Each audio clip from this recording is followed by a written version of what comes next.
thinking about all the different personalities in FP&A, it's really kind of like a hierarchy where, a lot of the smaller companies or, younger companies might only look at FP&A for, analysis as the analyst.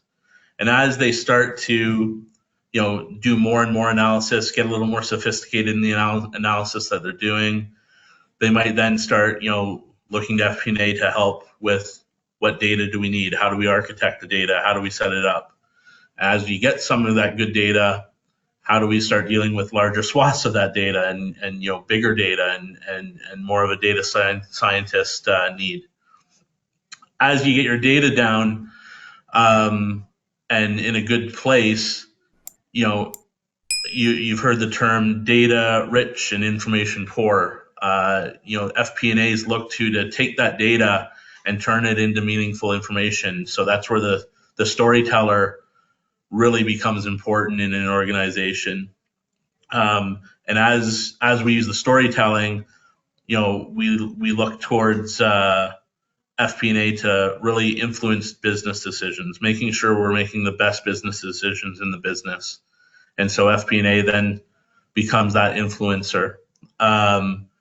With the emergence of AI, a lot of the earlier pieces, the analyst, the data architecture, the data scientist, AI can do a lot of that stuff for us. And so it starts to, put more of an importance on the storytelling and the influencing. And there's two other personalities that are emerging that are becoming more and more important that I'm going to talk about today, both the interpreter and the connector. And so the interpreter is, we've got different business departments that have different priorities, that see the numbers differently. FP&As kind of look to make sure that the businesses understand the numbers the same way and that they're talking in the same language, so to speak. And so they become a bit of an interpreter between departments. I can remember a role I had at Sears Canada where my manager started calling me the business whisperer because I was going and getting consensus between the different departments, making sure they were all in agreement and marching in lockstep. So thinking back, management at Sears, the management team, the CEO, the CFO, they would look at the P&L, in a given week or a given month and see, a low margin rate. And they didn't like that. And it was because the merchants, the buyers, were clearing out of inventory. And so they would go to finance and say, you need to stop them from clearing out that inventory so deeply. When understanding what the merchants and the buyers were looking for, they were actually clearing out the inventory so they could bring in more fresh inventory that would be at a higher margin and actually sell through more quickly. So at the end of the day, the profit would be better getting through that inventory. So helping the management team understand that, we're better off to sell through some inventory and take a bit of a hit on margin today for the betterment of tomorrow and overall the life cycle of that SKU or the life cycle of that inventory was going to be more profitable if we got out of it today. So it was understanding what was meaningful to both groups. So the management team, they want to have overall profit be meaningful and as high as it can be. And the merchant team understanding that they want to churn through as much inventory as quickly as possible so that they can get the fresher inventory, the more exciting inventory that's going to sell through more. And so that's what makes a healthy retailer churn and be profitable. And so making sure that those departments and those areas understood each other and understood why each was doing what they were doing was a big task that FP&A was taking on to make sure that we were interpreting the results of today, that what they meant to both today and tomorrow. So that was a big interpreter type role that FP&A, as an example, would take on in a big retailer. If we think of connector, to me, this is becoming one of the most important personalities.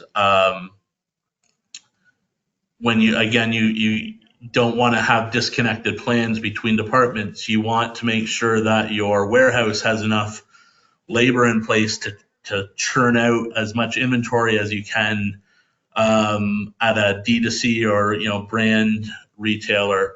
So they have to be connected with what the marketing plans are, because if you're planning a big sale, they need to know, okay, we're going to have 5x the amount of sales that we normally do, and so we need to plan accordingly from a labor perspective and make sure we're getting the inventory or the orders out to our customers in a timely fashion, and we don't have upset customers. So important for finance and FP&A to play the role of connector in between those departments, and even more importantly, between the different types of plans. An example of a strategic plan could be created in isolation, and you might have a financial plan that somewhat mimics what's in the strategic plan, but if there's no operational plan in between those connecting them, you haven't lined up the resources that you need to make some of the things happen. You're going to be behind on your strategic plan, and you're not going to get the financial results that you're looking for. So it all falls apart if those things aren't connected. One big thing that I'm passionate about is long range planning. When I first started at Knix, big successful company, and we were coming in, and the operators were kind of just operating day to day, not with much operational planning. It was not connected to any financial plans, so we didn't know if what the operators were doing was actually going to achieve what we had as financial targets. We had a strategic plan, and the financial plan and the strategic plan somewhat did mirror each other, but we were way behind in the strategic plan because we weren't lining up the resources that we needed. We weren't thinking ahead on the operation side to make sure we were getting everything in line to achieve what we were planning for strategically. And then the financial plan just was completely disconnected then, because hitting any of those numbers would be purely coincidence. And so we implemented a long range planning process where we could then look ahead, first do the strategic plan, then start planning the resources, map out on a timeline how long it was going to take to operationalize all the plans that we had strategically, and then make sure the financial plans connected to those on the same timeline. And so that was a big win that we had at Knix, an example of making sure that we're connecting all those plans, that you don't have 3 different strategic, operational, and financial plans that are somewhat disconnected. They're going to fall down, and hitting your numbers will just be coincidence. You got to make sure that they're all connected, and FP&A plays a huge role in making sure that they are connected. And so to me, that's one of the biggest personalities merging that's going to become more and more important, especially in the age of AI, where a lot of the more basic analysis and data pieces can be done by the AI piece. FP&A is going to be looked towards to make sure that it's all being set up and it's all being executed accordingly.